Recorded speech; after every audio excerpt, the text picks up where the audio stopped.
నమస్తే.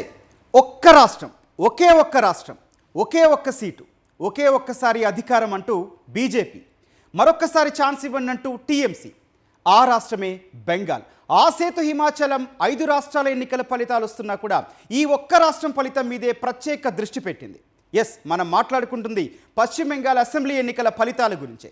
ఇక్కడ BJP, TMC హోరాహోరీగా తలపడ్డాయి. అవ్వడానికి 294 స్థానాలు కనిపిస్తున్నాయి. కానీ అన్ని నియోజకవర్గాల ఫలితం ఒక ఎత్తు, ఒక్క భవానీపూర్ ఫలితం మరొక ఎత్తు. ఇక్కడ నుంచి దీదీ మమతా బెనర్జీ, అట్లాగే బీజేపీ నుంచి సువేందు అధికారి, వీళ్ళిద్దరూ పోటీ పడడమే ఇప్పుడు రాజకీయ వర్గాల్లో ఒక రకమైన ఆసక్తి కనిపిస్తుంది. ఇప్పటి వరకు వెల్లడైన ఫలితాల ప్రకారం చూస్తే ఇక్కడ బీజేపీ, టీఎంసీ హోరాహోరీ తలపడుతున్నాయి. నిజంగా చెప్పుకోవాలంటే ఈ మధ్య కాలంలో జరిగిన ఏ ఎలక్షన్స్లో కూడా అధికార పార్టీకి ఇంత ధీటైన పోటీ ఇచ్చింది ఎక్కడా కనపడలేదు. కానీ మొట్టమొదటిసారి ఇంత టఫెస్ట్ కాంపిటీషన్ మనం ఈ బెంగాల్ గురించే చూస్తున్నాం. మరోవైపు తమిళనాడు వెళ్దాం. తమిళనాడులో అధికార డిఎంకే, అన్నా డిఎంకేకి మధ్య పోటీ ఉంటుందని అంతా భావించారు. ఎగ్జిట్ పోల్స్ కూడా దాదాపు మెజారిటీ విశ్లేషణలు అవే చెప్పాయి. కానీ హలో బాస్ సైట్ తీసుకోండి అంటూ టీవీకే విజయ్ వచ్చి ఇప్పుడు ఆధిక్యాల్లో దూసుకుపోతున్నారు. 100 మార్కు కూడా దాటేసింది. ఈ రకంగా ఫలితాలు ఒక ఇంట్రెస్ట్, ఎగ్జైట్మెంట్ అయితే క్రియేట్ చేస్తున్నాయి. మినిట్ టు మినిట్ ప్రతి ఎలక్షన్ రిజల్ట్ కూడా మీకు అందిస్తూ ఉంటాం. ఒక్కసారి చూద్దాం ఆయా రాష్ట్రాల్లో ఫలితాలు ఏ విధంగా ఉన్నాయి అనేది ఒకసారి చూద్దాం. మొత్తానికి 4 రాష్ట్రాలు, ఒక్క కేంద్రపాలిత ప్రాంతం. పశ్చిమ బెంగాల్, తమిళనాడు, కేరళ, అసోం, పుదుచ్చేరి. అందరి దృష్టిని ఆకర్షిస్తోంది పశ్చిమ బెంగాల్. అవ్వడానికి నార్త్ కనిపిస్తున్నా కూడా ఇక్కడ డైమెన్షన్స్ చూస్తే నార్త్ ఈస్టర్న్ పార్టీ ఎక్కువగా కనిపిస్తూ ఉంటుంది. బీజేపీ ఇన్ని రాష్ట్రాల్లో అధికారంలో ఉన్నా కూడా ఒక్క పశ్చిమ బెంగాల్ వైపే ఎక్కువ దృష్టి కేంద్రీకరించింది. మొట్టమొదటిసారిగా పార్టీలో నెంబర్ 1, నెంబర్ 2 ప్రధాని మోదీ, అమిత్ షా ఇద్దరూ కూడా బెంగాల్లోనే మకాం వేశారు, కోల్కతాలోనే మకాం వేశారు.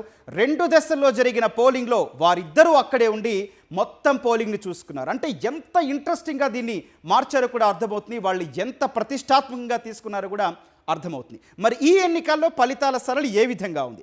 దీదీని 4వసారి ముఖ్యమంత్రి కాకుండా ఆపగలరా? ఆ విషయం చూద్దాం.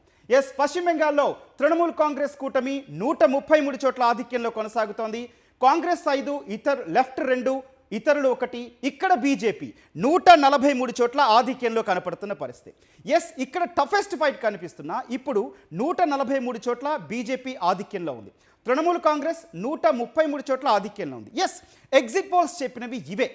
ఎగ్జిట్ పోల్స్ మేము ఏ బెంగాల్ ఓటర్ మనస్తత్వాన్ని క్లియర్ కట్గా అంచనా వేయలేము అని చెప్పాయి. కానీ పీపుల్స్ పల్స్ సర్వే మాత్రం ఇక్కడ అధికార తృణమూల్ కాంగ్రెస్కి అధికారం అని చెప్పి విశ్లేషణ చేస్తే మిగిలిన అన్నీ కూడా చాణక్య స్ట్రాటజీస్ కావచ్చు, మిగిలినవన్నీ కూడా బీజేపీ బెంగాల్లో బోని కొట్టబోతోంది అని కుండబద్దలు కొట్టిన అంచనాలు వెలువరించాయి. మరి అవన్నీ జస్ట్ నెంబర్స్ మాత్రమే. ఇక్కడ మాత్రమే ఈవీఎంలో నిక్షిప్తమైన బెంగాల్ ప్రజా తీర్పు క్లియర్ కట్గా అర్థమవుతోన్న పరిస్థితి. బీజేపీ 143 చోట్ల ఆధిక్యంలో కనిపిస్తోంది. కానీ తృణమూల్ కాంగ్రెస్ 133 చోట్ల ఆధిక్యంలో ఉంది. తగ్గేదే లేదు అన్న పరిస్థితి కూడా తృణమూల్ కాంగ్రెస్ కనిపిస్తోంది. ఇక్కడ కాంగ్రెస్, లెఫ్ట్ 2, ఇతరులు 1 చోట ఆధిక్యంలో ఉన్నారు. ఇక్కడే విశ్లేషణలు, ఇక్కడే మనకి కావాల్సిన ప్lenty ఆఫ్ మ్యాటర్ మనకు అర్థమవుతుంది. ఒక దశాబ్దం క్రితం వరకు బీజేపీలో బెంగాల్లో ఎటువంటి అవకాశమే లేని బీజేపీ ఈరోజు అధికారం చేపట్టడానికి కావాల్సిన మెజారిటీ మార్క్కి రీచ్ ఎట్లా అవుతోంది. అయితే గీతే ఎవరి ఓటుని వీళ్ళు రీచ్ అయ్యారు. క్షేత్రస్థాయిలో నిజంగా ఆ పరిస్థితి ఉందా? బెంగాల్ విషయం కొంచెం కీన్గా అబ్జర్వ్ చేసే పరిస్థితి చేద్దాం. బెంగాల్లో 50,000కు పైగా స్థానిక సంస్థలకు సంబంధించిన ఆ బలం తృణమూల్ కాంగ్రెస్ చేతుల్లో ఉంది. అట్లాగే బెంగాల్లో పోలింగ్ గురించి కూడా మనం స్పెషల్గా మాట్లాడుకోవాలి. పోలింగ్లో జరిగినటువంటి హింస గురించి ఆ సేతు హిమాచలం డిస్కస్ చేసింది. అక్కడ ఎలాంటి హింస కొనసాగిందంటే కేంద్ర పారామిలిటరీ బలగాలు అక్కడ పహారా కాస్తున్న పరిస్థితి.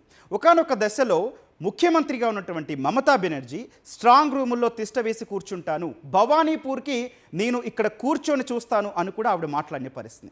ఇవన్నీ ఎలక్షన్ పోలింగ్ హీట్ని పెంచేశాయి. రిజల్ట్ కూడా అంతే స్థాయిలో కనపడుతున్న పరిస్థితి ఉంది. ఇప్పటి వరకు వెల్లడైన ఫలితాలు చూస్తే 2 స్థానాల్లో ఆధిక్యంలో పెంచుకొని 145 చోట్ల బీజేపీ ఆధిక్యంలో ఉంటే తృణమూల్ కాంగ్రెస్ 131 చోట్ల ఆధిక్యంలో కొనసాగుతున్న పరిస్థితి. ఇక్కడ కాంగ్రెస్ కూడా 5 చోట్ల ఆధిక్యంలో కొనసాగుతోంది. లెఫ్ట్ పార్టీస్ 2 చోట ఆధిక్యంలో ఉంటే ఇతరులు 1 చోట ఉంది. 294 అసెంబ్లీ స్థానాలు బెంగాల్కు వస్తాయి. మరి ఇక మిగిలిన రాష్ట్రం తమిళనాడుకి వెళ్దాం. తమిళనాడులో ఎటువంటి కనిపిస్తుంది? రాజకీయ చరిత్రలోనే ఎవరు మరిచిపోలేని ఒక తీర్పు తమిళ ఓటర్లు ఇవ్వబోతున్నారా? విజిల్ పార్టీ తమిళిగ వెట్రిగ కళగం విజయ్ ఏ మేరకు ప్రభంజన సృష్టించబోతున్నారు అనేది ఒక్కసారి మనం చూద్దాం. తమిళనాడు విషయానికి వద్దాం. తమిళనాడులో మొత్తం 234 అసెంబ్లీ స్థానాలు ఉన్నాయి. ఇక్కడ ఎప్పుడూ చూస్తే గత కొన్నేళ్లుగా చూస్తే ఇక్కడ అన్నా డిఎంకే కూటమి, డిఎంకే కూటమి, ఈ రెండు పార్టీలదే ఆధిక్యం. అయితే నువ్వు లేకపోతే నేను అధికారం అనేదే కనిపిస్తూ ఉంటుంది. కానీ మొట్టమొదటిసారి జయలలిత గెలిచి వరుసగా 10 ఏళ్ళు అధికారంలో ఉంది. అదే రిపీట్ అవుతుంది. కరుణానిధికి సాధ్యం కానీ తన కొడుకు స్టాలిన్, డిఎంకే అధినేత స్టాలిన్కి సాధ్యమవుతుందని కూడా అంతా భావించారు. విశ్లేషణలు కూడా క్లియర్గా వచ్చాయి. కానీ ఇక్కడ టీవీకేని మర్చిపోకూడదు. టీవీకే విజయ్ నా ప్రభావం కనిపిస్తుంది. మహిళలు, యువత పెద్ద ఎత్తున పోలింగ్ కేంద్రాలకు తరలి వచ్చారు. కేవలం విజయ్ ఫ్యాక్టర్, వి ఫ్యాక్టర్ వల్లే వాళ్ళందరూ పోలింగ్ కేంద్రాలకు తరలి వచ్చారు అన్న ఒక విశ్లేషణ కనిపించింది. ఒక్కసారి ఫలితాల్లో అది రిఫ్లెక్ట్ అయ్యిందా? అయితే ఆ నెంబరింగ్ ఏంటి క్లియర్గా చూద్దాం. ఎస్, ఇక్కడ టీవీకే 84 చోట్ల ఆధిక్యంలో కొనసాగుతోంది. డిఎంకే కూటమి 72 చోట్ల ఆధిక్యంలో కొనసాగుతోంది. కానీ మనం మర్చిపోకూడదు, అన్నా డిఎంకే కూటమి 74 చోట్ల ఇక్కడ ఆధిక్యంలో కొనసాగుతున్న పరిస్థితి. అయినా కూడా అధికారానికి కావలసిన చోట్ల ఆధిక్యంలో ఉన్నారా? ఖచ్చితంగా ఇక్కడ మాత్రం హంగొచ్చే ఫలితం ఉందా అని కూడా ఇప్పుడు విశ్లేషకులందరూ చూస్తున్నారు. దేశం మొత్తం గురించి, ఎస్పెషల్లీ సౌత్ కూడా ఇక్కడ దీని గురించి చాలా ఇంట్రెస్టింగ్గా చూస్తుంది. హంగేమన్నా వస్తే ఎలా ఉండబోతోంది ఆ ఫలితం? తమిళ ఓటరు ఎప్పుడు ఏకపక్షంగా ఇచ్చే తీర్పు ఈసారి ఎందుకు ఇలా మార్చారు? ఏ ఫ్యాక్టర్స్ పనిచేశాయి? డిఎంకే కూటమి 131వ రాజ్యాంగ సవరణ బిల్లు పార్లమెంట్లో వీగిపోయిన తర్వాత ఆ ఒక్క అంశం మీదే ఫోకస్ చేసింది. ఇదే ఆ కూటమిని దెబ్బతీసిందా? అన్నా డిఎంకేకి సరైన నాయకత్వం లేదు అని మాట్లాడిన మాటలు ఫలితాల్లో అవి నిజం కాబోతున్నాయా? కానీ విజయ్కి ఎట్లా సాధ్యమైంది? మనందరికీ తెలుసు, విజయ్కి క్యాడర్ లేదు. మొట్టమొదటిసారి ఎలక్షన్లో పోటీ చేస్తున్న పరిస్థితి టీవీకే నుంచి. మరి విజయ్ ఎట్లా ఇన్ని నెంబర్లు సాధించగలిగాడు? విజయ్ తర్వాత ఒకానొక దశలో నెంబర్ 2 ఎవరు, నెంబర్ 3 ఎవరు, సరైన నాయకులు ఎవరు అని చెప్పి మొత్తం చర్చ జరిగితే అవన్నీ వద్దు, వేరే లెవెల్. ఎస్, విజయ్ సినిమాల్లో డైలాగే వేరే లెవెల్లో ఉండబోతుంది ఈ టీవీకే విజయ్ చేసే రాజకీయం అంటూ కూడా ప్రచార సభల్లో చేశారు. నిజంగా ప్రచారంలో విజయ్ చేసిన దానికన్నా కూడా విజయ్కి వచ్చిన వెయిటే చాలా ఎక్కువ అని చెప్పొచ్చు. ఎస్, ఆ తొక్కిసలాట జరిగినప్పటి నుంచి విజయ్ నన్ను అడ్డుకుంటున్నారు అంటూ ఒక సానుభూతి పొందే ప్రయత్నం చేశారు. నిజంగా చెప్పిన ప్రచార సభలేమో నంబర్ ఆఫ్, కానీ తను అటెండ్ అయింది చాలా తక్కువ. నాకు సభలకి పర్మిషన్ ఇవ్వట్లేదు అని కూడా ప్రచారంలో మాట్లాడారు. మరి ఈరోజు రిజల్ట్ ఏం చెబుతున్నాయి? విజయ్ వైపే తమిళ ఓటర్లు ఉన్నారా? విజయ్నే తమ నాయకుడు అనుకుంటున్నారా? రజనీకాంత్కి, కమల్ హాసన్కి, డిఎండిఏకి విజయ్కి సాధ్యం కానిది ఇప్పుడు టీవీకే నుంచి దళపతి విజయ్కి ఎట్లా సాధ్యమైంది? దశాబ్దాలుగా రాజకీయాల్లో ఉన్నటువంటి డిఎంకే, అన్నా డిఎంకే కూటమిని ఎట్లా కొట్టగలిగారు? ఇవన్నీ కూడా విశ్లేషిద్దాం. ప్రస్తుతం తమిళనాడు చూస్తే మనకి 234 అసెంబ్లీ స్థానాలుంటే ఇక్కడ టీవీకే 84 చోట్ల ఆధిక్యంలో కొనసాగుతోంది, ప్రస్తుతం ముందంజలో ఉంది. అట్లాగే డిఎంకే కూటమి 75 చోట్ల ఆధిక్యంలో ఉంటే అన్నా డిఎంకే కూటమి కూడా 71 చోట్ల ఆధిక్యంలో ఉంది. ఎస్, బెంగాల్ ఎంతైతే ఆసక్తి కనిపిస్తుందో ఇక్కడ తమిళనాడు అసెంబ్లీ ఎన్నికల ఫలితం కూడా అదే ఆసక్తి కనిపిస్తుంది. ఇంకొక గంటలోనే పూర్తి ఫలితం వచ్చే అవకాశం ఉంది. ఇది తమిళనాడుకి సంబంధించింది. ఇక మిగిలిన రాష్ట్రాలు కూడా చూద్దాం. ఎస్, మరో సౌత్ కేరళ చూద్దాం. కేరళలో కూడా ఎటువంటి ఫలితం ఉంది? ఎగ్జిట్ పోల్స్ అంచనాల ప్రకారమే కేరళలో రిజల్ట్ రాబోతోందా? కేరళని ఎందుకు ఇంత ఇంట్రెస్టింగ్గా తీసుకున్నారు? కాంగ్రెస్ సీనియర్ నాయకుడు, భావి ప్రధానిగా భావిస్తున్న రాహుల్ గాంధీ వైనాడ్ నుంచి పోటీలో ఉన్నారు. అయినా సరే కేరళలో క్రితంసారి ఎల్డిఎఫ్ వామపక్ష కూటమి అక్కడ విజయం సాధించింది. యూడిఎఫ్ అక్కడ ప్రతిపక్షానికే పరిమితమైంది. మరి ఈసారి రిజల్ట్ ఎట్లా ఉందనేది ఒకసారి చూద్దాం. మొత్తం కేరళలో అసెంబ్లీ ఎన్నికల ఫలితాలు ఒకసారి చూద్దాం. కేరళలో మొత్తం మనకి క్లియర్గా 140 అసెంబ్లీ స్థానాలు ఉన్నాయి. ఇక్కడ ఎట్లాంటి ఫలితం ఉంది? ఇప్పటి వరకు మనం చూసాము బెంగాల్, తమిళనాడు రెండు రాష్ట్రాల్లో కూడా ఓటరు చాలా క్లియర్గా ఎవరిని అధికారంలో కూర్చోబెట్టాలి, ఎవరిని ప్రతిపక్షంలో కూర్చోబెట్టాలని ఒక అంచనాల మధ్య వచ్చారు. కానీ ప్రతిపక్షంలో ఉన్నటువంటి పార్టీలు అధికార పక్షానికి ధీటైన పోటీ ఇచ్చాయి. మరి కేరళలో ఏం జరుగుతుంది? మొత్తం 140 అసెంబ్లీ స్థానాలకి పోలింగ్ జరిగింది. ఇక్కడ మనకి యూడిఎఫ్ కాంగ్రెస్ నేతృత్వంలోని యునైటెడ్ డెమోక్రటిక్ ఫ్రంట్ 94 చోట్ల ఆధిక్యంలో ఉంది. ఇక్కడ ఎల్డిఎఫ్ 41 చోట్ల ఆధిక్యంలో ఉంది. మొట్టమొదటిసారి బీజేపీ కేరళలో పోటీ చేసింది. కేవలం తిరువనంతపురంలో వాళ్ళకి వచ్చిన స్థానిక సంస్థల్లో వచ్చిన ఫలితాల ఆధారంగా బీజేపీ ఇక్కడ తమ అదృష్టాన్ని పరీక్షించుకుంటుంది ఎన్డీఏ కూటమి ద్వారా. మరి ఇప్పటి వరకు ద్విముఖ పోరే అని మాట్లాడిన కేరళ అసెంబ్లీ ఎన్నికల ఫలితాల్లో మొట్టమొదటిసారి ఎన్డీఏ ఎంట్రీ తోటి త్రిముఖ పోరు కనిపిస్తోంది. మరి ఫలితాల్లో ఎన్డీఏ కూటమి కూడా 5 చోట్ల ప్రస్తుతమైతే ఆధిక్యంలో ఉంది. ఇది కేరళ అసెంబ్లీ ఎన్నికలకి సంబంధించి ఫలితాలు. మరి పినరయి విజయన్ అక్కడ ఓడిపోబోతున్నారా అనేది కూడా ఆ నియోజకవర్గంలో పరిస్థితి మరి కాసేపట్లోనే అప్డేట్ చేయబోతున్నాం. అట్లాగే కాంగ్రెస్ అధికారంలోకి వస్తే ముఖ్యమంత్రి ఎవరు ఇప్పటి వరకు కాంగ్రెస్ తేల్చలేదు, కానీ అక్కడ ఆ రాష్ట్రంలో అధికారంలోకి రావాలి అని మాత్రమే పెట్టుకుంది. ఒకవేళ కేరళలో అధికారంలోకి వస్తే తెలంగాణ, కర్ణాటక తర్వాత సౌత్లో అధికారంలోకి వచ్చే రాష్ట్రం కాబోతోంది. ఇది కాంగ్రెస్ పార్టీకి రకంగా మనం చూస్తున్న మెజారిటీ రాష్ట్రాల్లో ఇప్పటి వరకు ఓటమి పలకరించింది కాంగ్రెస్కి. ఒకవేళ కేరళలో గెలిస్తే ఆ పార్టీ రాజకీయం మారబోతుందా, ఈ చర్చ కూడా నడుస్తుంది. ఇది కేరళకి సంబంధించిన అసెంబ్లీ ఎన్నికల ఫలితాల సరళి. మరి ఇక అసోం చూద్దాం. ఈశాన్య రాష్ట్రాలని ఒక్కొక్కటిగా ఆ ప్రజల మన్ననలు పొంది అక్కడ అధికారంలోకి వస్తున్నటువంటి బీజేపీ అసోంలో వరుసగా మరోసారి అధికారం చేపడుతుందా అన్న అంచనాలకి ఎగ్జిట్ పోల్స్ విశ్లేషణలు అవును, అక్కడ అధికారం చేపట్టబోయేది మరోసారి బీజేపీయే అని మాట్లాడారు. అక్కడ ప్రధానంగా కాంగ్రెస్ అట్లాగే ఎన్డీఏ కూటమికి సంబంధించిన ముఖ్యమంత్రి అభ్యర్థులు హిమంతా బిశ్వ శర్మ, తరుణ్ గొగోయ్ వీళ్ళ మధ్య జరిగినటువంటి మాటల దాడి, మాటల తూటాలు అసోంని కూడా ఇంట్రెస్టింగ్ హీట్ ఫైట్కి తీసుకొచ్చేసిన పరిస్థితుంది. మరి అసోం అసెంబ్లీ ఎన్నికల ఫలితాలు చూద్దాం. మొత్తం 126 అసెంబ్లీ స్థానాలకు పోలింగ్ జరిగితే ఇక్కడ బీజేపీ కూటమి 94 చోట్ల ఆధిక్యంలో కొనసాగుతుంది ఇప్పటి వరకు వెల్లడైన ఫలితాల ప్రకారం. ఇక్కడ కాంగ్రెస్ కూటమి 28 చోట్ల మాత్రమే ఆధిక్యంలో కొనసాగుతోంది. ఏఐయుడిఎఫ్ పార్టీ ఇక్కడ ఒక చోట ఆధిక్యంలో కొనసాగుతుంది. అసోంలో మరొక్కసారి విజయం సాధిస్తే కనుక ఇది రికార్డు విజయంగా కూడా చెప్పుకోవచ్చు. ఎందుకంటే ఇవన్నీ కూడా ఎస్ఐఆర్ సవరణ జరిగిన, ఓటర్ జాబితా సవరణ జరిగిన రాష్ట్రాలు. మరి ఇక్కడ కూడా అసోంలో కూడా ఎన్డీఏ కూటమి గెలిస్తే ఖచ్చితంగా కేంద్రంలో బీజేపీకి మైలేజ్ ఇచ్చే అంశంగా కూడా చెప్పొచ్చు. ఇన్ని రాష్ట్రాలు జరుగుతూ ఉన్నాయి. ఓ పక్క పశ్చిమ బెంగాల్, తమిళనాడు, అసోం, కేరళ, అట్లాగే కేంద్రపాలిత ప్రాంతం పుదుచ్చేరి. ఇవన్నీ చూస్తే కూడా ఒకటే విషయం అర్థమవుతుంది, ఎన్డీఏ కూటమి తగ్గలేదు. అక్కడ ప్రాంతీయ పార్టీలకి ధీటైన జవాబిచ్చేసింది. కాబట్టి ఇక్కడ చెప్పుకోవాల్సిన విషయం ఏముందా ఉందంటే ఆయా రాష్ట్రాల్లో ఒక రాష్ట్రానికి ఇంకొక రాష్ట్రానికి సంబంధం లేదు. ఈశాన్య రాష్ట్రంలో ఒకటి ఉంటే నార్త్ ఈస్టర్న్ స్టేట్ ఒకటి ఉంది, సౌత్లోకి వచ్చేసరికి కేరళ, తమిళనాడు ఉంది. ఇక్కడ ప్రాంతీయంగా భౌగోళికంగా వైవిధ్యాలు కనిపిస్తున్నా కూడా ఓటరు తీర్పు ఎన్డీఏ కూటమి వైపు మొగ్గినట్టే కనిపిస్తూ ఉంది. ఇక తమిళనాడు అట్లాగే బెంగాల్లో కూడా ప్రజా తీర్పు స్పష్టంగా చూద్దాం. అట్లాగే ఇక మిగిలిన రాష్ట్రం, ఆ రాష్ట్రంలో అసెంబ్లీ ఎన్నికల ఫలితాల సరళి ఏ విధంగా ఉందో కూడా ఒకసారి మనం చూద్దాం.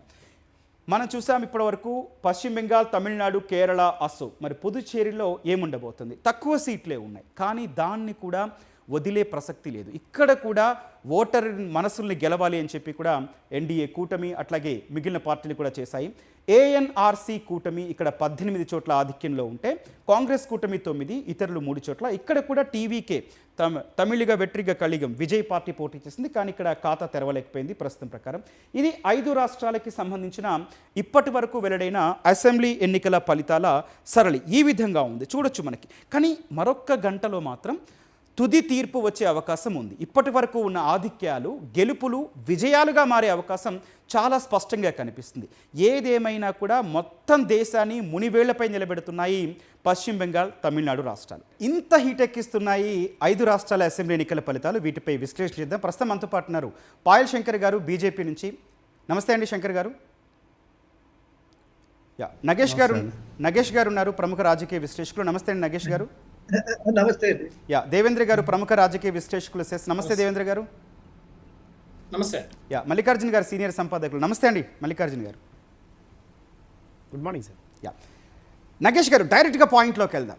ఏంటి ఎగ్జిట్ పోల్స్ ఎట్లయితే ఇంట్రెస్టింగ్ ఫ్యాక్టర్ క్రియేట్ చేశాయో ఫలితాల్లో కూడా అదే ఇంట్రెస్ట్ కనిపిస్తుంది. ఓ రకంగా ప్రెషర్ క్రియేట్ చేస్తున్నాయి ఆయా రాష్ట్రాల్లో అభ్యర్థులకి, ముఖ్యమంత్రులకి.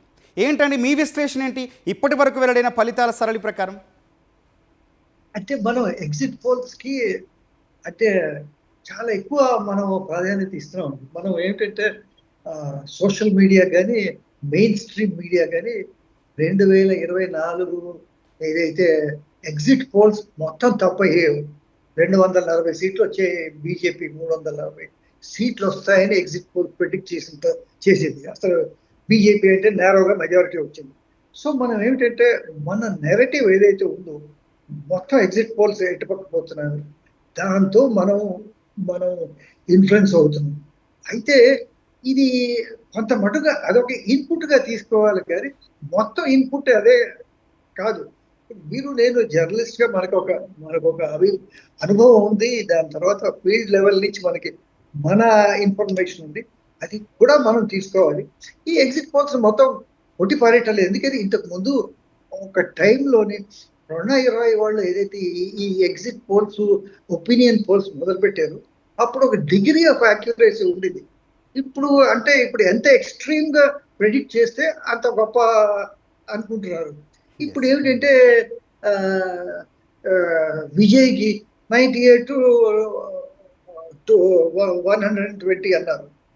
చూస్తుంటే 98 to 120 కనబట్టలేదు. అది మరి ఎక్కడి నుంచి వచ్చింది? దాని తర్వాత మిగతా పోల్స్ ఉన్నాయి. తమిళనాడు వరకు ఎవరు డిఎంకే థర్డ్ పొజిషన్ లో ఉంటుందని అనలేదు. ఇప్పుడు ఏంటంటే పోల్స్ చూపిస్తుంటే డిఎంకే థర్డ్ పొజిషన్ ఉంది, బిహైండ్ ఏడిఎంకే. అందరూ ఏం చూపించారంటే ఏడిఎంకే సెకండ్ పొజిషన్ లో కానీ థర్డ్ పొజిషన్ లో కూడా ఉంటారు. ఏడిఎంకే ఇచ్చిన స్ట్రాంగ్ సెకండ్ పొజిషన్. ఇదే వెస్ట్ బెంగాల్కి వస్తే ఏంటంటే అక్కడ హోరాహోరీ పోటీ జరుగుతున్నా ఒక్కొక్క ఛానల్ ఒక్కలా చూపిస్తున్నది. నేషనల్ ఛానల్స్ ఏమిటంటే బీజేపీకి చాలా క్లియర్ మెజారిటీ ఉందనేది చూపిస్తున్నది. మరి వేరే రీజనల్ ఛానల్స్ ఏమో హోరాహోరీ పోటీ అని చూపిస్తున్నారు. బట్ ఇప్పుడు ఏంటంటే ఈ ఎలక్షన్స్ ది మనం లార్జర్ పిక్చర్ చూస్తే ఒకవేళ బీజేపీ బెంగాల్లో ఆధిక్యత వచ్చింది అనుకోండి, ఓవరాల్ గా 147 దాటి 148 వచ్చింది అనుకోండి, అయితే ఒక బీజేపీకి ఏంటంటే మొత్తం అటు సైడ్ ఈస్టర్న్ ఇండియాలో అసలు తిరగలేదు. మొత్తం హిందీ బెల్ట్ అంతా వాళ్ళ చేతిలోనే ఉంది. మొన్న బీహార్లో మొన్న గెలిచింది, అస్సాంలో వాళ్ళ చేతిలోనే ఉంది, ఈసారి కూడా గెలిచేలాగా ఉన్నాయి. ఈశాన్య రాష్ట్రాలన్నీ చాలా మటుకు వాళ్ళ చేతిలోనే ఉన్నాయి. బెంగాల్ కూడా వాళ్ళ దగ్గర వచ్చేసింది అనుకోండి. అసలు ఇండియా కూటమిలో ఇంకా చాలా వీకన్ అయిపోతుంది ఒక ఈ టిఎంసి లేకపోవడం అనేది. సౌత్కి వచ్చేసరికి ఏమిటంటే ఇప్పుడు సౌత్ లో కూడా ఇండియా కూటమి కేరళలో గెలిచినప్పుడు కానీ ఇక్కడ తమిళనాడులో ఇక్కడ మళ్ళీ వీకెన్ అయిపోతుంది. సో ఓవరాల్ గా చూస్తే ఇండియా కూటమికి ఏదైతే ఉందో అది బాగా వీకెన్ అయిపోతుంది.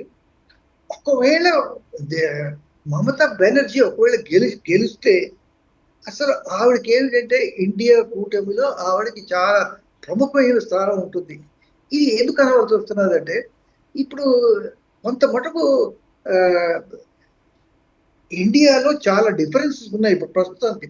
ఎట్లాగా ఇప్పుడు డిఎంకేకి కాంగ్రెస్కి తమిళనాడులో అసలు కుదరటం లేదు, డిఎంకేకి సిపిఎంకి తమిళనాడులో కుదరటం లేదు, బెంగాల్లో టిఎంసికి కాంగ్రెస్కి అసలు పట్టలేదు. రాహుల్ గాంధీ ఓపెన్ గా పబ్లిక్ మీటింగ్స్ లో దీనిని విమర్శించాడు. సో ఇప్పుడు ఏమిటంటే ఈవిడ ఫైటర్, ఈవిడలో క్వాలిటీ ఏమిటంటే ఈవిడ ఫైటర్. ఈవిడ గెలిస్తే ఈ ఇండియాలో ఉన్న కాన్స్టిట్యూయెంట్స్ ఏవైతే ఉన్నాయో వీళ్ళందరినీ కలుపుకు తీసుకెళ్ళగలదా అనేది అనుకోవాలి. Right, okay. ఇప్పుడు ఒక్క నిమిషం అండి. ఒక బీజేపీ ఒకవేళ బెంగాల్లో గెలిస్తే number 1 state Uttar Pradesh, largest number of constituencies. Number 2 state Maharashtra. Number 3 state ఏంటంటే బెంగాల్, థర్డ్ లార్జెస్ట్ నెంబర్. 1, 2, 3 గెలిచిపోయితే బీజేపీకి పెద్ద అడ్వాంటేజ్ ఉంటుంది. Right, okay. నగేష్ గారు, పాయల్ శంకర్ గారితో మాట్లాడదాం. శంకర్జీ, స్వీట్లు రెడీ చేసుకున్నారు, బెంగాల్లో గెలుస్తామని చెప్పి సంబరాలకి సిద్ధమైపోయారు, బెంగాల్లో గెలుస్తామని చెప్పి. కానీ అక్కడ ఉన్నది మమతా బెనర్జీ. ఫలితాల్లో కూడా అదే రిఫ్లెక్ట్ అవుతోంది. మీరేం అబ్జర్వ్ చేస్తున్నారు? ఇంకా బీజేపీకి కాన్ఫిడెన్స్ అట్లాగే ఉందా, లేకపోతే ఎక్కడో మమతా ఫియర్ వెంటాడుతుందా?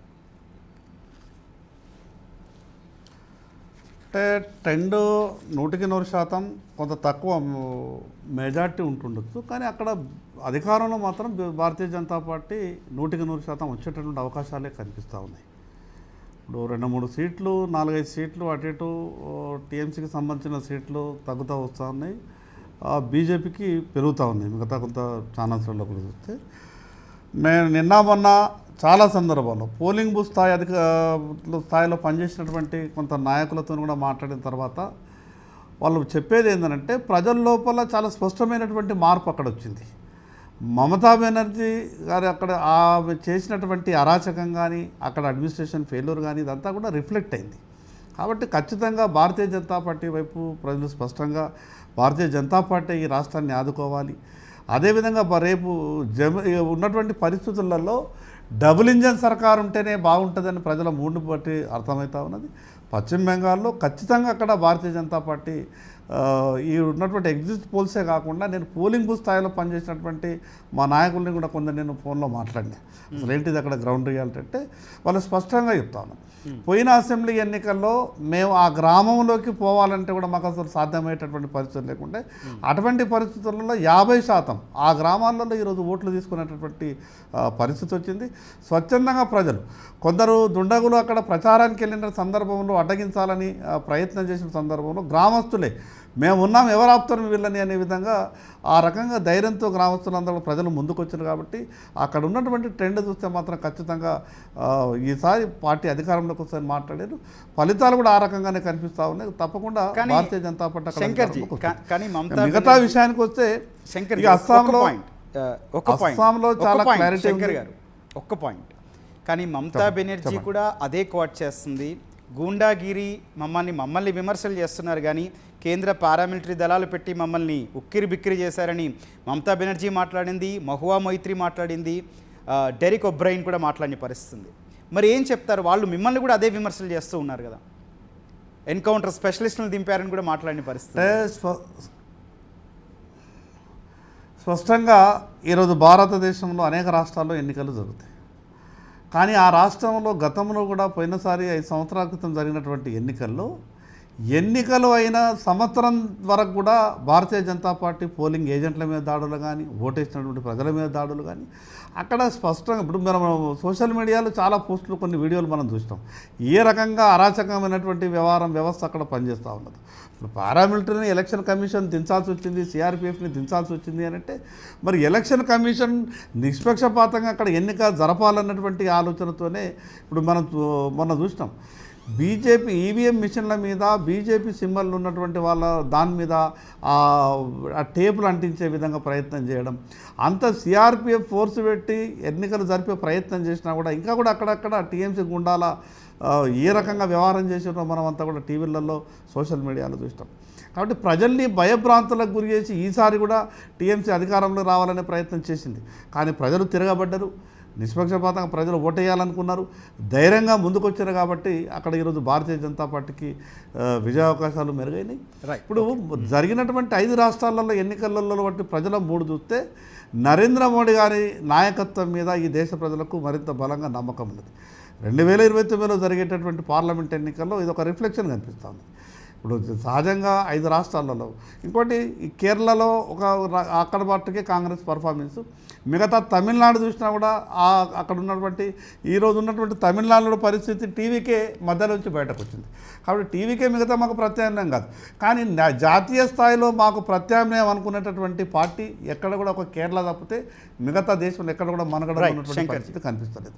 కాబట్టి దేశ ప్రజలంతా కూడా నరేంద్ర మోడీ గారి నాయకత్వం పట్ల, బీజేపీ సమర్థత పట్ల, బీజేపీ నాయకత్వం ఇస్తున్నటువంటి మంచి గవర్నెన్స్ పట్ల ప్రజలంతా కూడా ఒక నమ్మకం విశ్వాసంతో ఉన్నారు. కాబట్టి ఈ రకంగా ఫలితాలు కనిపిస్తూ ఉన్నాయి. Right, okay శంకర్జీ. రైట్, నగేష్ గారితో మాట్లాడదాం, మల్లికార్జున్తో మాట్లాడదాం. మల్లికార్జున్ గారు, మీరేం అబ్జర్వ్ చేశారు ఫలితాల గురించి? అట్లాగే నరేంద్ర మోదీ నాయకత్వాన్ని ఏకపక్షంగా ఆమోదించారు బెంగాల్ ఓటర్లు అని కూడా మాట్లాడుతూ ఉన్నారు బీజేపీ ఎమ్మెల్యే పాయల్ శంకర్ గారు. సో మీరు దాంతో ఏకీభవిస్తారా? ఫలితాలను మీరు ఎట్లా విశ్లేషణ చేస్తారు? పశ్చిమ బెంగాల్లో దేశంలోనే అత్యధిక పార్లమెంటు స్థానాలు ఉన్నటువంటి ఒక రాష్ట్రంగా అదొకటి. 2016లో భారతీయ జనతా పార్టీకి అక్కడ ఉన్నటువంటి అసెంబ్లీలో వచ్చినటువంటి స్థానాల సంఖ్య కేవలం 3 మాత్రమే. 2015, 16 ఎన్నికలలో అక్కడ పుంజుకున్నారు. 2021లో ఎక్కడైతే తృణమూల్ కాంగ్రెస్లో మమతా బెనర్జీకి అనుచరుడిగా ఉన్నటువంటి సువేంది అధికారి ఒకవేళ భారతీయ జనతా పార్టీకి రావడంతో అనూహ్యంగా భారతీయ జనతా పార్టీ ఫోకస్ ఒక అతిపెద్ద రాష్ట్రమైనటువంటి పశ్చిమ బెంగాల్ పైన ఫోకస్ చేయడం జరిగింది. సో 2021 ఎన్నికలతో కంపేర్ చేస్తే ఇప్పుడు 26 ఎన్నికల నాటికి మనం ఈ ప్రిడిక్షన్స్ చూస్తే ఆల్మోస్ట్ అబ్సల్యూట్ మెజారిటీని దాటుకుపోతున్నది ఇప్పుడున్న ఫలితాల ప్రకారం చూస్తే. ఇంకా మరికొన్ని గంటలు పట్టే అవకాశం ఉంది పూర్తి స్థాయి రావడానికి. ముఖ్యంగా ఇక్కడ తృణమూల్ కాంగ్రెస్ గత వరుసగా 15 ఏళ్ల నుంచి ఉన్నటువంటి ఒక యాంటీ ఇన్కంబెన్సీ తప్పకుండా ఏ పార్టీ పైన ఉంటుంది. దానికి భిన్నంగా పశ్చిమ బెంగాల్లో ముఖ్యంగా ఇక్కడ ఆ ఇన్ఫిల్టరేషన్ చాలా పెద్ద ఎత్తున బంగ్లా నుంచి అక్కడ సెటిలర్స్ ఉన్నారు. ముఖ్యంగా మత ప్రాతిపదికన మైనార్టీలకు ఓటు బ్యాంకు పైననే మమతా బెనర్జీ ఆధారపడ్డదని, అక్కడ మొత్తం కూడా ఈ దేశంలో ఉన్నటువంటి అనేక ప్రాంతాలలో ముఖ్యంగా బెంగాల్లో వచ్చినటువంటి బంగ్లా చొరబాటుదారులతోటి ప్రమాదం ఉందని మొదటి నుంచి కూడా డే 1 2014 నుంచి భారతీయ జనతా పార్టీ అజెండాలో పశ్చిమ బెంగాల్ ఫోకస్ చేసుకుంటా ఉన్నది. ఇంకొకటి పశ్చిమ బెంగాల్లో తృణమూల్ కాంగ్రెస్కు ఉన్నటువంటి వ్యతిరేకతను స్పష్టంగా భారతీయ జనతా పార్టీ ఓన్ చేసుకున్నది. ముఖ్యంగా ఆర్ఎస్ఎస్ గ్రాస్ రూట్ లెవెల్లో ముఖ్యంగా ఈ సువేందు అధికారిపై మళ్ళీ 2021 తర్వాత మమతా బెనర్జీ అధికారంలోకి వచ్చిన తర్వాత సువేందు అధికారి పైన అనేక దాడులు జరిగినాయి, అనేక ఈడీ కేసులు కూడా ఫైల్ అయినాయి. ముఖ్యంగా భారతీయ జనతా పార్టీని 2021 నుంచి ఈ రోజు వరకు కూడా మమతా బెనర్జీ తప్పకుండా ఏదో ఒక రోజు ఈ పశ్చిమ బెంగాల్కు లెఫ్ట్ కొంతకాలం ఎప్పుడైతే స్వతంత్రానంతరం లెఫ్ట్ పార్టీలతోటి ఎంతైతే ప్రభావితం చూసి లెఫ్ట్ అత్యధిక కాలం వామపక్షాలు ఏలినటువంటి ఆ రాష్ట్రంలో తృణమూల్ కాంగ్రెస్కు మళ్ళీ అటువంటి ప్రత్యామ్నాయము వామపక్షాల నుంచి లేకుండా పోయింది. వామపక్షాల ఓటు బ్యాంకు మెజారిటీగా అదే మమతా చేసిన కమ్యూనిటీ పరంగా అని కూడా అంటూ ఉంటారు కదా, మీరేమంటారు?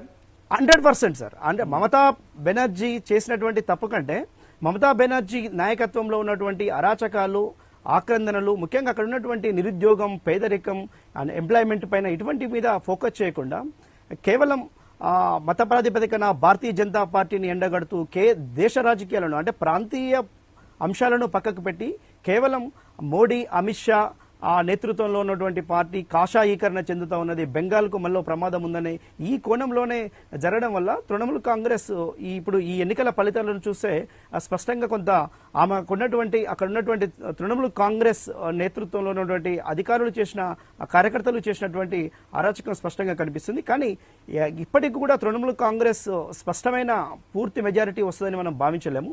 ఎక్కడైనా కూడా 1-2% ఇంతవరకు మనం ఎగ్జిట్ పోల్స్ కూడా చూస్తే ఎవరు కూడా ఓటేసినటువంటి వ్యక్తులు ఎవరు కూడా స్వయంగా ముందుకొచ్చి మేము ఈ పార్టీకి ఫలానా పార్టీకి ఓటేశాము అని చెప్పే పరిస్థితి బెంగాల్లో లేదు. బికాస్ ఆఫ్ బెంగాల్లో ఎన్నికల సమయంలో, ఎన్నికలకు ముందు, ఎన్నికల ర్యాలీలలో జరుగుతున్నటువంటి ఆఫ్టర్ ఎన్నికల తర్వాత నిన్నటి వరకు కూడా పోలింగ్ కేంద్రాల వద్ద, స్ట్రాంగ్ రూమ్ వద్ద జరిగినటువంటి ఈ అల్లర్లు, అరాచకాలు ఆ ప్రాంతంలో ఉన్నటువంటి దేశ చరిత్రలోనే మొట్టమొదటిసారిగా ఒక కాన్స్టిట్యూన్సీ మొత్తం కూడా ఉప ఎన్నికలు జరగడం, ఇప్పుడు 293 ఫలితాలకే పరిమితం కావడం కూడా ఇటువంటి అంచనాలను బట్టి ఇప్పుడు వస్తున్నటువంటి రిజల్ట్ను చూస్తే స్పష్టంగా తృణమూల్ కాంగ్రెస్ ఒకవేళ నిజంగానే స్వల్ప మెజారిటీతో ఓడిపోయినా కూడా భారతీయ జనతా పార్టీ అనూహ్యంగా ఒక సుమారు 2021 నుంచి ఇప్పటి వరకు బాగా భారీ మెజారిటీని సొంతం చేసుకోవడం అనేది నిజంగా మమతా బెనర్జీ ఒక 3 పర్యాయాలు ఉన్నటువంటి ఆ ప్రాంతంలో కొంత వ్యతిరేకత కూడా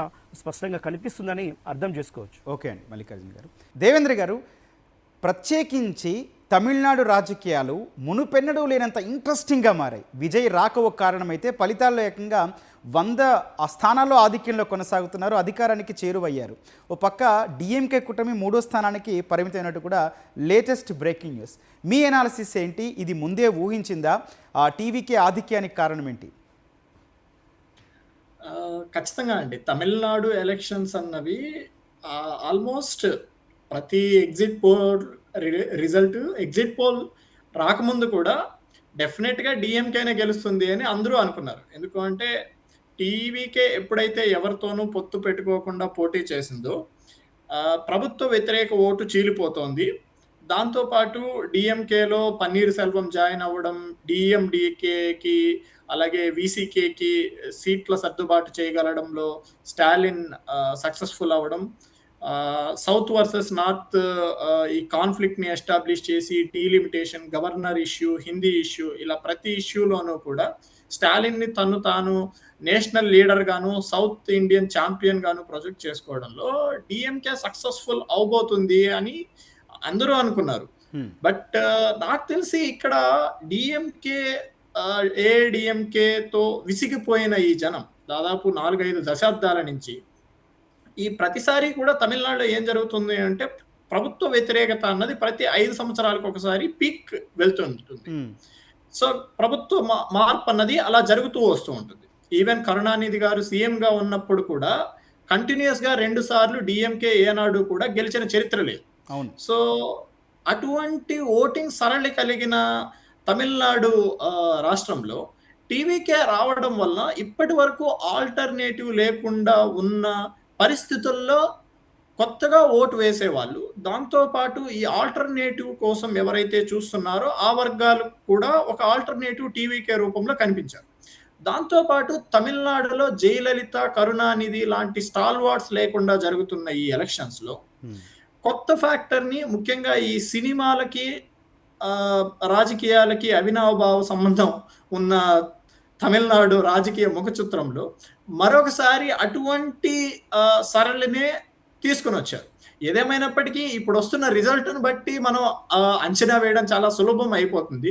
కానీ నేను అనుకోవడం ప్రశాంత్ కిషోర్ టీవీకేకి ఇచ్చిన ఎలక్షనీరింగ్ సజెషన్స్ కూడా, ఎందుకు అంటే టీవీకే దాదాపు 2024 మొదటి భాగం ఫిబ్రవరి, మార్చ్ ఆ టైంలో ఎస్టాబ్లిష్ చేసిన పార్టీ ఇంత త్వరగా ఈవెన్ ఆ సింబల్ని ప్రజల్లోకి తీసుకుని వెళ్ళగలడం, ఇటువంటి ఎలక్షనీరింగ్ టెక్నిక్స్ అన్నవి కూడా డెఫినెట్ గా టీవీకేకి పనిచేసి ఉండాలి. అదర్వైజ్ ఇటువంటి రిజల్ట్స్ ని ఇంత త్వరగా తీసుకురావడం, ఒక 20-30 స్థానాలు గెలిస్తే కూడా టీవీకే చాలా గొప్ప అన్న వాదనలు వినిపించిన టైంలో ఇటువంటి పెద్ద రిజల్ట్ ని తీసుకురావడం డెఫినెట్ గా టీవీకే ఒక సంచలనాత్మకమైన రిజల్ట్ ని తీసుకొని రాబోతుంది. ఈ ఎలక్షన్ కే కాదు, ఇకపైన తమిళనాడు ముఖ చిత్రం అన్నది ఖచ్చితంగా మారిపోతుంది. దాంతో పాటు డిఎంకేకి ఈ ఎదురు దెబ్బ, దాంతో పాటు ఇండియాకి కూడా, ఇండియా కూటమికి ఈ ఎదురు దెబ్బ అన్నది చాలా బలంగా తగలబోతోంది. కానీ ఒకవేళ ఇదే ఫలితం చివరి వరకు ఉంటే, ఈ మ్యాజిక్ ఫిగర్ 118ని కానీ ఏ పార్టీ కూడా దాటకపోతే, నేను అనుకోవడం 2 చిత్రాలు మనకు కనిపించవచ్చు. ఒకటి టీవీకే ఎన్డీఏతో జాయిన్ అవ్వడం, ఎన్డీఏ అంటే ఏఐడిఎంకే ప్లస్ బీజేపీ ఆల్రెడీ ఏదైతే ప్రీ పోల్ అలయన్స్ ఉందో దాంతో జాయిన్ అవ్వడం. ఇప్పుడు అదే జరగబోతుందా? నెక్స్ట్ అదే జరగబోతుందా? లేదండి, దాంతో పాటు ఇంకొక స్ట్రాంగ్ ఆల్టర్నేటివ్ ఏంటి అంటే, ఆల్రెడీ బీజేపీ ఏఐడిఎంకే కలిసి ఉన్నప్పటికీ కూడా అది బీజేపీ యొక్క ఒక ఫోర్స్ఫుల్ అలయన్స్ అనే చెప్పుకోవచ్చు. ఏఐడిఎంకేకి పెద్ద ప్రత్యామ్నాయం ఏమీ లేదు కాబట్టి ఖచ్చితంగా బీజేపీతో ఉండాల్సిన పరిస్థితి వస్తుంది. కానీ నిజానికి తమిళనాడులో పళనిస్వామికి బీజేపీతో ఉండటం, అలాగే తమిళనాడులో ఏ పార్టీ బీజేపీతో లాంగ్ టర్మ్ లో సర్వైవ్ అయినా కానీ, అంటే అలయన్స్ అన్నది కంటిన్యూ అయినా కానీ వాళ్ళకి అది ఎదురు దెబ్బే అవుతుంది తప్ప అది మేలు చేసే ఆస్కారం పెద్దగా ఉండకపోవచ్చు. ఎందుకంటే ఆ ద్రవిడియన్ పొలిటికల్ ఐడెంటిటీ అన్నది 100 సంవత్సరాలకి స్వతంత్రం రాకముందప్పుడు నుంచి కూడా ఆ నార్థన్ వ్యతిరేకత అన్నది ఉంది. సో ఏఐడిఎంకే దాని నుంచి బయటకు రావడానికి ఖచ్చితంగా ట్రై చేస్తుంది. దాంతోపాటు రీసెంట్ ఎలక్షన్ సమిట్ మీటింగ్స్ లో కూడా ఈ బీజేపీతో ఉన్న ఈ అలయన్స్ కేవలం ఎలక్షన్ల వరకే అని పళనిస్వామి క్లియర్ గా చెప్పారు. అది మనకి ఈజీగా తెలుస్తోంది కూడా. ఈవెన్ అన్నామలైకి సికెట్ ఇవ్వకపోవడం కూడా ఆ స్ట్రాటజీలో భాగమే. కేవలం 28 సీట్లలో మాత్రమే బీజేపీ పోటీ చేసింది. ఇప్పుడు టీవీకే ఇంత ప్రపంచం సృష్టిస్తున్న నేపథ్యంలో బీజేపీ ఓట్ బ్యాంక్ తగ్గే ఆస్కారం కూడా చాలా ఎక్కువ ఉంటుంది. ఒక సీట్ కూడా గెలవకపోవచ్చు. సో అదర్ ఆల్టర్నేటివ్, ఒకవేళ ఎన్డీఏతో కలిసి టీవీకే ఉండకపోకుండా వచ్చే ఆస్కారం వస్తే టీవీకే కేవలం ఏఐడిఎంకే టీవీకే మాత్రమే అలయన్స్ కి దారి తీయచ్చు అన్నది నా అంచనా. ఎందుకు అంటే విజయ్ చీఫ్ మినిస్టర్ అవుతాడు ఈ నంబర్ కంటిన్యూ అయితే అన్న దాంట్లో ఎటువంటి సందేహం లేదు. అది తప్ప వేరే ఏ ఆల్టర్నేటివ్ కి కూడా ఖచ్చితంగా టీవీకే కానీ విజయ్ కానీ ఒప్పుకోకపోవచ్చు. ఇన్ఫాక్ట్ ఒకవేళ ఈ నంబర్స్ కొంచెం తగ్గి టీవీకే కన్నా ఏఐడిఎంకేకి నంబర్స్ పెరిగినప్పటికీ కూడా, టీవీకే నంబర్ సెకండ్ స్థానంలో నిలిచినప్పటికీ కూడా ఖచ్చితంగా విజయ్ గారే చీఫ్ మినిస్టర్ అవ్వడానికి చాలా ఆస్కారం ఉంది. బట్ ఆ కూటమిలో బీజేపీ ఉంటుందా లేదా అన్నది చాలా క్రిటికల్ క్వశ్చన్. ఆ పాయింట్ మీదే మాట్లాడదాం. ఒకవేళ విజయ్ సీఎం అయితే ఏ ఫ్యాక్టర్ పనిచేస్తుంది? విజయ్కి అసలు ఆ టీవీకేకి అసలు రాజకీయంగా గ్రౌండ్ లేదు, ఎక్కడ కూడా పార్టీ క్యాడర్ లేదు, సంస్థాగతంగా నిర్మాణం జరిగింది లేదు. తమిళనాడు అంటే మనకు గుర్తొచ్చే ఉచిత హామీలు కూడా పెద్దగా లేవు. ఇంకొక విషయం కూడా, ప్రచారంలో విజయ్ చేసిన ప్రచారం కన్నా విజయ్ని ఆపిన వార్తలు ఎక్కువగా బయటకు వచ్చాయి. అట్లాగే విజయ్ కూడా ఒక మాట మాట్లాడారు మొత్తం ప్రచారంలో, స్టాలిన్ సార్ అంటూనే మాట్లాడారు. ఇవన్నీ ఈ డైమెన్షన్స్ అన్నీ చూస్తుంటే మీకు ఏమనిపిస్తోంది? విజయ్ని గెలిపించడానికి ఇవి కూడా కారణం అనుకోవచ్చా? ఒకటండి, ఇప్పుడున్న ఈ ప్రస్తుతం ఉన్న రాజకీయ ముఖ చిత్రం లేదా సామాజిక ముఖ చిత్రంలో ఒక ఇంపార్టెంట్ థింగ్ ఏంటి అంటే, పొలిటికల్గా మీరు సర్వైవ్ అవ్వాలి అంటే మీరు సెంటర్ ఆఫ్ ద అట్రాక్షన్ గా ఉండాలి. అది విజయ్కి చాలా బాగా పనికొచ్చింది. మొదటి నుంచి కూడా అతను పార్టీ పెట్టిన వెంటనే, అది పార్టీ పెట్టడం వల్ల కావచ్చు, తన క్రిస్టియన్ ఐడెంటిటీ, ఎస్సీ ఐడెంటిటీ వల్ల కావచ్చు, ద్రవిడియన్ ఐడియాలజీని తను ఏం ఉంచుకోబోతున్నాడు, పార్టీ సభ అనౌన్స్ చేసినప్పుడు కూడా ద్రవిడియన్ ఐడెంటిటీని కాకుండా ఆల్టర్నేటివ్గా ఇతను ఏం ఆఫర్ చేస్తున్నాడు ప్రజలకి, ఇప్పుడు ఏఐడిఎంకే డిఎంకేని కాకుండా ఈ కొత్తగా టీవీకే వచ్చి ఏం చేస్తుంది అన్న ఆస్పెక్ట్ కావచ్చు. ఆ తర్వాత అతని పైన ఈ తొక్కిసలాటకి సంబంధించి సిబిఐ కేసు కావచ్చు, రీసెంట్ గా వచ్చిన విడాకుల కేసు కావచ్చు, తన ర్యాలీలు కావచ్చు, ప్రశాంత్ కిషోర్ తో జత కట్టడం కావచ్చు, ఏ ఇష్యూ అన్నది పక్కన పెట్టేస్తే centre of the attraction only TVK చుట్టే తిరిగింది. సో అతను జత కడతాడా లేదా అన్నది దాదాపు ప్రతి పార్టీకి కూడా ప్రాణ సంకటంగా మారింది. సో అది ఫస్ట్ ఫ్యాక్టర్. తను సెంటర్ ఆఫ్ ద అట్రాక్షన్ అన్నది ఎలక్షన్ జరగడానికి ముందే ఎస్టాబ్లిష్ చేయగలిగాడు. సెకండ్, తనకు ఉన్న బలమైన అభిమానులని కంటిన్యూ చేయగలిగాడు.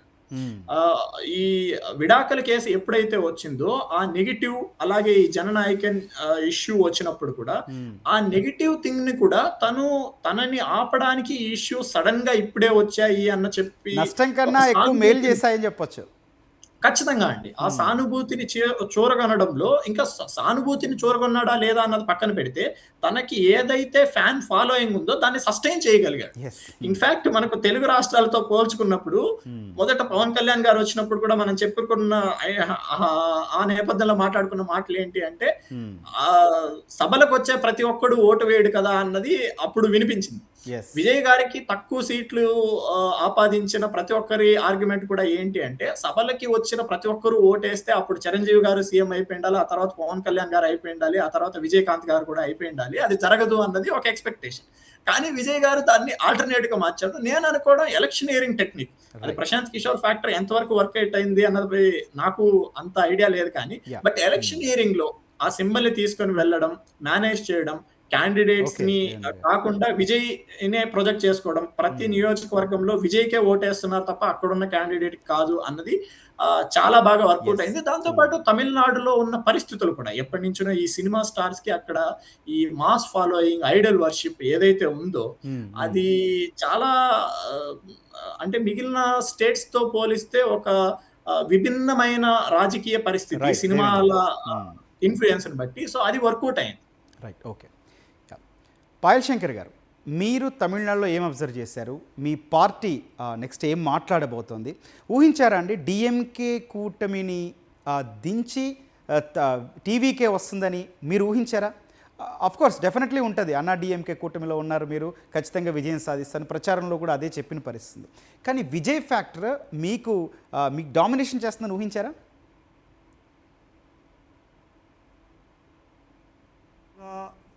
స్టాలిన్ ఏదైతే విజయ్ని అక్కడ ఇబ్బందులు పెట్టడము, విజయ్ చేసుకున్నటువంటి ప్రచారానికి ఎక్కువగా స్టాలినే ప్రచారం కల్పించడం అనే విధంగా అక్కడ ఒక వాతావరణం నిర్మించబడ్డది. ఆయనని మీటింగ్లు కానీ మిగతా కొన్ని విషయాల్లో కానీ, ఆయన పార్టీలోకి ఏ చిన్న నాయకుడు వెళ్ళినా కూడా తిరిగి ఆ చిన్న నాయకుడిని అనేక రకాల ప్రలోభాలు పెట్టి లేదా బెదిరింపులకు గురి చేసి రిటర్న్ తీసుకురావడం, ఇదంతా స్థానికంగా జరిగినటువంటి చర్చ ఏంటి అంటే, విజయ్ మీద విపరీతమైనటువంటి ఇబ్బందులు పెడుతున్నారు ఆయనని. ఇదంతా కూడా ప్రజలు గమనించే స్థాయికి ఈ విషయం టీవీకే విజయ్ చెప్పాడు.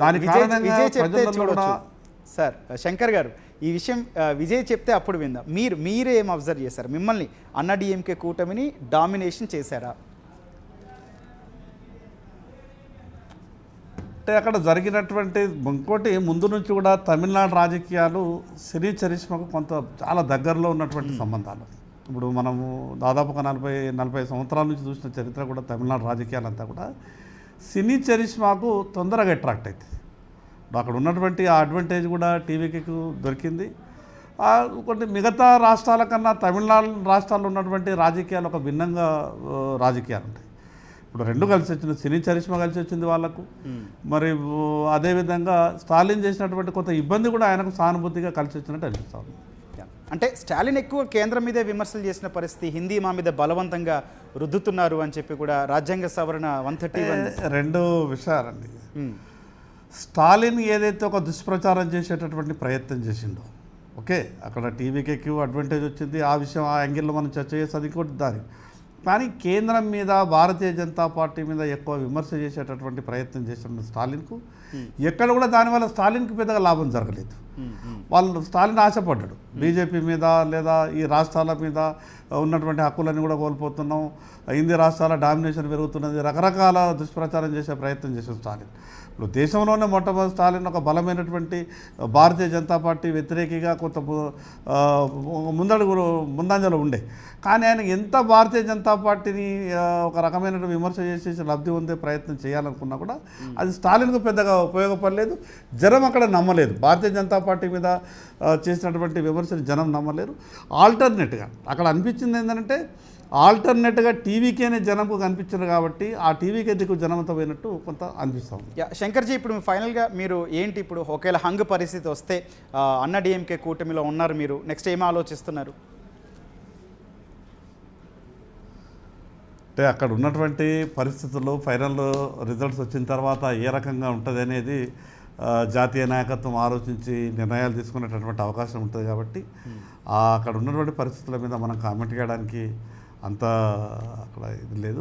జాతీయ నాయకత్వం ఫైనల్ రిజల్ట్స్ వచ్చిన తర్వాత ఏ యాంగిల్లో ఆలోచిస్తే ఎట్లా పోతే ప్రభుత్వం ఏర్పాటు చేస్తే బాగుంటుందని జాతీయ నాయకత్వం మాట్లాడుతుంది. రైట్. కానీ ఓవరాల్గా ఫలితాలన్నీ ఈరోజు వచ్చినటువంటి ఫలితాలన్నీ చూస్తే మాత్రం ఈ దేశంలో ప్రత్యామ్నాయం భారతీయ జనతా పార్టీకి దరిదాపుల్లో లేదు అనే విధంగా ఫలితాలు వచ్చినాయి. అంటే ఈరోజు కాంగ్రెస్ పార్టీ జాతీయ స్థాయిలో ప్రత్యామ్నాయం అనుకుంటే కాంగ్రెస్ పార్టీ పర్ఫార్మెన్స్ అంతా కూడా కేరళ తప్పితే మిగతా ఎక్కడ కూడా లేదు. కాబట్టి ఈరోజు భవిష్యత్తులో రేపు 2029లో ఎన్నికలు జరిగినా కూడా ఈ దేశంలో మళ్ళీ భారతీయ జనతా పార్టీకి అవకాశాలు ఉన్నాయనే విధంగా స్పష్టమైన సంకేతాలు ఈరోజు వచ్చిన రిజల్ట్స్లో కనిపిస్తాయి. రైట్. పాయల్ శంకర్ గారు, ఓకే అండి. దేవేంద్ర గారు ఏదో చెప్తున్నారు. ఇందాక శంకర్ గారు చెప్పినట్లు నేను అది ఒప్పుకుంటానండి. ఎందుకంటే ఈ ఎలక్షన్ రిజల్ట్ ఇప్పుడున్న నంబర్స్ అది ఆబ్వియస్లీ ప్రజలందరికీ చాలా ఇంట్రెస్టింగ్ గా అనిపిస్తుంది. బట్ నిజానికి ఓవరాల్ గా చూసుకున్నప్పుడు బీజేపీ ఐడియాలజీ ఏదైతే ఉందో Hindu consolidation, Modi mark magic ని పక్కన పెడితే ఐడియాలజికల్ గా హిందూ కన్సాలిడేషన్ అన్నది మోస్ట్ సక్సెస్ఫుల్ ఫార్ములా. ఈ ఎలక్షన్స్ లో most benefited party BJP, including తమిళనాడుతో సహా. ఎందుకు అంటే తమిళనాడులో ఏదైతే ఇందాక శంకర్ గారు చెప్పినట్లు one of the biggest opponent of BJP ideology, ఈ సౌతర్న్ ఐడియాలజీని ఏదైతే ముందు పెట్టి ఈయన వెళ్ళారో ఐడియాలజీకి తగినంత popular attraction, people vote bank రాలేదన్నది తేటతెల్లమైంది. అలాగే పశ్చిమ బెంగాల్లో 35% ముస్లిం ఓట్ బ్యాంక్ ఉన్న రాష్ట్రంలో కూడా ముస్లింలకి అంటే మాది హిందుత్వ పార్టీ అని ప్రొజెక్ట్ చేసుకున్నా లేదా అవతల వాళ్ళు యాంటీ హిందూస్ అని ప్రొజెక్ట్ చేసుకున్నా కూడా 35% మంది ప్రజలు ముస్లింలు ఉన్న రాష్ట్రంలో కూడా బీజేపీ ఎస్టాబ్లిష్ చేయగలుగుతుంది అంటే తమ ఐడియాలజీని ఏమాత్రం మార్చుకోవాల్సిన అవసరం లేదు. రెండోది, ఎవరైతే బీజేపీకి ఆల్టర్నేటివ్ గా కనిపిస్తున్నారో కాంగ్రెస్ మరొక్కసారి పూర్తిగా విఫలమైందని అర్థం చేసుకోవాలి. ఎందుకు అంటే ఒకవైపు ఏమో ఒక ఐడియాలజీని కన్సిస్టెంట్ గా బీజేపీ ముందుకు తీసుకొని వెళ్ళగలుగుతుంటే ఒకసారి సర్ అంటారు, ఈసీ పైన వెళ్తారు, OBC vote bank, caste politics. Devendra garu ఖచ్చితంగా. సో ఆ విధంగా చూసుకున్నప్పుడు BJP biggest benefiter, Congress and India కూటమి ఈ ఎలక్షన్స్ లో పెద్దగా లాభపడింది ఏమీ లేదు. శంకర్ గారు కూడా మంచి నైస్ పాయింట్ రేస్ చేశారు. రైట్. మల్లికార్జున గారు, తమిళనాడు గురించే మాట్లాడదాం. ఏంటి టీవీకే విజయ్ ఆధిక్యంలో ఇంతలా దూసుకురావడానికి, అక్కడ యువత, మహిళలు, తమిళనాడు ఓటర్ల మనసులు గెలవడానికి రీజన్ ఏమై ఉంటుంది? తమిళ ప్రజలు సినీ గ్లామర్ను ఒక కారణమైతే జయలలిత ఏఐడిఎంకే పార్టీ, డిఎంకే పార్టీలను ఈ రెండు పార్టీలను చాలా కాలం పాటు చూసి ఒక విసిగి చెందారు. చాలా సినిమా యాక్టర్లు వచ్చినా కూడా ఇప్పుడు విజయ్ ముఖ్యంగా యువత ఓటర్లను ఆకర్షించడంలో ముందంజలో ఉన్నారు. ముఖ్యంగా ఏఐడిఎంకేకు డిఎంకేకు ప్రత్యామ్నాయంగా మొదటి నుంచి కూడా ద్రవిడ కల్చర్ను, ద్రవిడ్ ఐడెంటిటీని కానీ, తమిళనాడు రాష్ట్రానికి జరుగుతున్నటువంటి అన్యాయాలపైన వాటిని స్టాలిన్ ఏ విధంగానైతే లేవనెత్తుండో వాటిని టచ్ చేయకుండానే తమిళ ప్రజల యొక్క మనోగతాన్ని చూరగొనడంలో విజయ్ చాలా గొప్ప ప్రయత్నం చేసిందని మనం భావించవచ్చు. వితిన్ 1 year లోనే ఒక పార్టీ ఫామ్ అయి, ముఖ్యంగా విజయ్ లాంటి సినీ గ్లామర్ ఉన్నటువంటి వ్యక్తి కూడా రాజకీయాల్లో అనూహ్యంగా వచ్చినా కూడా అక్కడ ఉన్నటువంటి స్ట్రాటజీ కానీ, డిఎంకేకు ఉన్నటువంటి వ్యతిరేకతను కానీ, ఏఐడిఎంకేకు ఉన్నటువంటి మేజర్ డ్రాబ్యాక్ ఏంటంటే ఆ రాష్ట్రానికి కావాల్సినటువంటి ముఖ్యమంత్రి ఫేస్ లేకపోవడం. ఆ ఏఐడిఎంకే కావచ్చు, ఏఐడిఎంకే అలయన్స్గా ఉన్నటువంటి భారతీయ జనతా పార్టీ కూడా ఈ దేశంలో ఎప్పుడు కూడా ఒక రాష్ట్రంలో ముఖ్యమంత్రి క్యాండిడేట్ను ముందే ప్రకటించారు. ఎక్కడో ఒక చోట వాళ్ళ మధ్యలో ఉన్నటువంటి తక్కువ ఆధిపత్యం లేదా మిగతా ఎక్కడైతే కాంపిటీషన్ లేని దగ్గర మాత్రమే. ముఖ్యంగా ఇటువంటి తమిళనాడు రాజకీయాలలో స్టాలిన్ కు ధీటుగా అక్కడ ఉన్నటువంటి ప్రజలు విజయ్ ముఖ్యమంత్రిగా కావాలని కోరుకుంటున్నారు.